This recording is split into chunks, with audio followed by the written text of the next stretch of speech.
welcome to a side project I've been working on for quite a while now.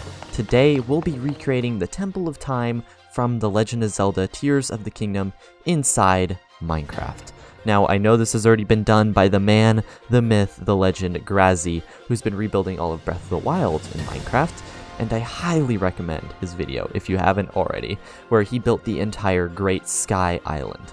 I was thinking of doing that, and I thought I was insane. Grazi is insane. Anyways, today I wanted to build just the Temple of Time, but at a massive scale, because the angles and curves on this thing are just mind-boggling.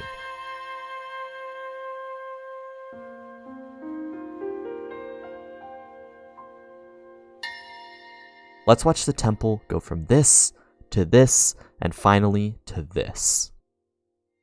At points in this time-lapse, I forgot to hit unpause on my recording, so there's some unnatural jump cuts like that one. The beginning started with a lot of optimism, and I kept thinking, yeah, this won't be too difficult. Oh, I was wrong. After finishing the top part, I started making out the scale of the walls, and I realized the walls were not horizontal, they were curved. And then each layer of the temple wall, which you can see in that red wool line, moved vertically as well as horizontally.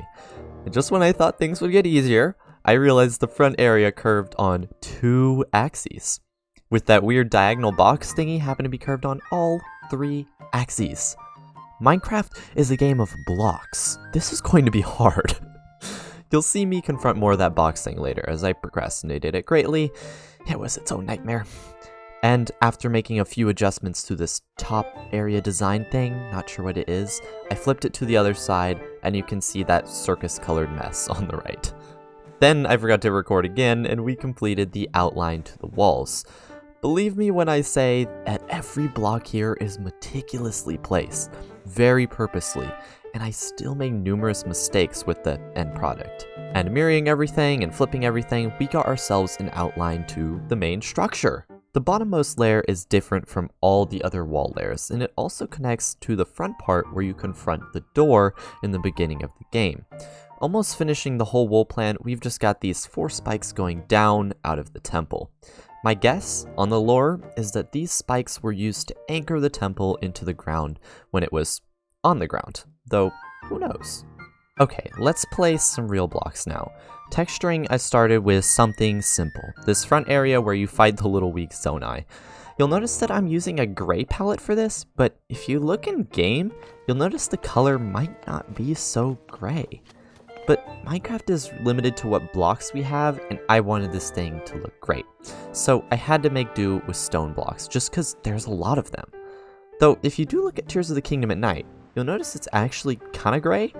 And I think this is when the shading of the game is most consistent and undistracting to the real colors, so we're going to use gray blocks. The front part was probably the most fun part out of all, just because it was flat and easy to detail. I can't say the same about the rest of it though. Okay, these spikes were pretty easy as well, but we're about to finish up this small beginning section and get into the meat of the project. I tried to pace myself and really just continue to procrastinate the stuff above by building the front door, and you'll notice the door is kind of small compared to the game. That's just because I messed up the scale ever so slightly here, though I don't really think it detracts too much from the whole build. So now it's time to build the rest of it, and, well, ignore just about everything you're seeing right now. It's all wrong. The whole building is broken up into these quote-unquote compartments, we'll call them, and I placed the compartment thing that we just built 1 compartment too low, and it messed everything up. Remaking it, you'll notice a few things. The yellow grass color from the game, I had to swap for moss, really because we don't have any good yellow slabs or stairs, except like bamboo, but it just didn't work, trust me. And the metal bits from the game, I'll be using mud bricks to emulate. And boom, flipping it to the other side, we're looking really good. My favorite part of the project is right here. I get to copy and paste that first compartment twice more, just making it a little wider each time because of course the temple doesn't have completely vertical walls. They actually kind of go outwards a little bit, annoying. Anyway, this is looking seriously awesome. And now we've got the side walls to figure out. This actually wasn't too bad, just a little trouble pasting. The front is definitely the most detailed side, considering it's got these hollow parts where there's just a lot of room. And even then, I was surprised because it really just had these pillar things and a few patterns. So yeah, the walls are relatively plain and there's just a lot of open space. It's probably because players in the game aren't actively exploring these areas very much, my guess. Okay, the top area. This is easily the most complicated part. I definitely had to take some creative liberties when making this because even at this massive scale, there's just some details that are too small and some angles that are too wicked. For example, those smooth stone beam things, there's more like 10 of them in the game, but as you can see, there's only 5 in those alcoves. Moving further back, we're actually almost done with the entire body of the temple. We just have these pretty repetitive and basic walls on the side that, of course, are at an awkward angle. Thank you, game. There's some variations between layers, and here's me just fine-tuning those differences, but really, that's about it. Talk about an easy section. And I already knew what most of the blocks would be, so this was just easy mode. Though I think it's only fair that I mention you guys that I took advantage of a lot of creative freedom to make this temple have contrast. The shaders inside the game make this temple have a lot of contrast, when really it's mostly the same plain stuff. But anyways, here we copy the temple over, and we just went from like 40% done to 80% done. Pretty crazy. Of course, I made some adjustments here and there, and as far as this massive hole in the top is concerned, I just built 1/4 of it, and we were able to copy and paste the thing until it's looking blended with the rest of the build.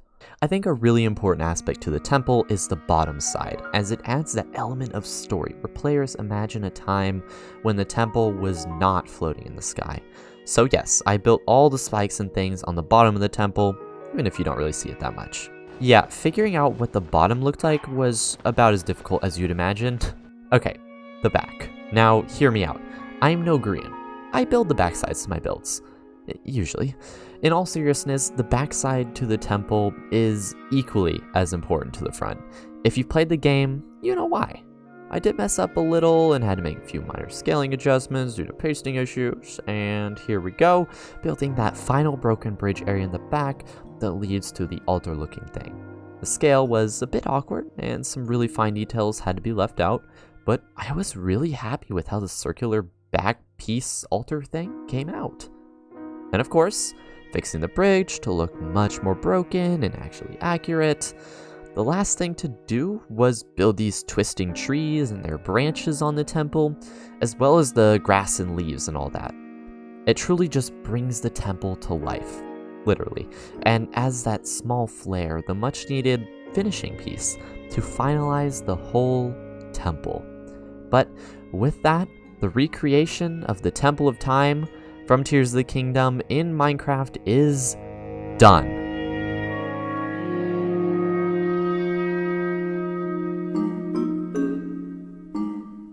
Don't forget to like and subscribe if you really enjoyed this video. It helps me out a bunch. Thank you.